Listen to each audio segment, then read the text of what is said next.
years na? 2022 nung start niya. Actually, sa kanya talaga po. Tapos... Sa kanya siya yung nag-start? Okay.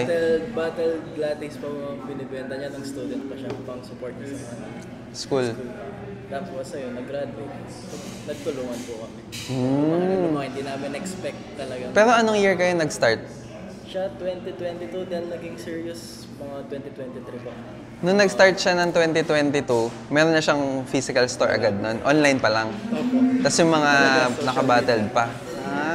Kailan kayo nagka-physical store? Physical store, mga 2023 po. 2023, so... Tapos, na-stop din po eh.